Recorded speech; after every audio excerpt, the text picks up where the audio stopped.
అలాగే ఆంధ్రదేశంలో సీతారామ కళ్యాణం ప్రఖ్యాతి వహించింది. కళ్యాణం చూసినంత మాత్రం చేత, కళ్యాణంలో ఉన్నటువంటి తలంబ్రాల అక్షతలు తల మీద వేసుకున్నంత మాత్రం చేత 3 రకములైనటువంటి అనుగ్రహం కలుగుతుంది.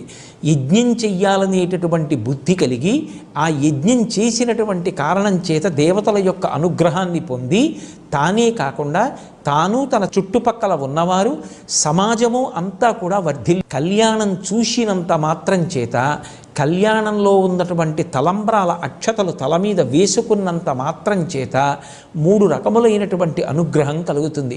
యజ్ఞం చెయ్యాలనేటటువంటి బుద్ధి కలిగి ఆ యజ్ఞం చేసినటువంటి కారణం చేత దేవతల యొక్క అనుగ్రహాన్ని పొంది, తానే కాకుండా తాను తన చుట్టుపక్కల ఉన్నవారు సమాజము అంతా కూడా వర్ధిల్లుతుంది. అలాగే ఐశ్వర్యము బాగా పెరుగుతుంది. 3 సంతానము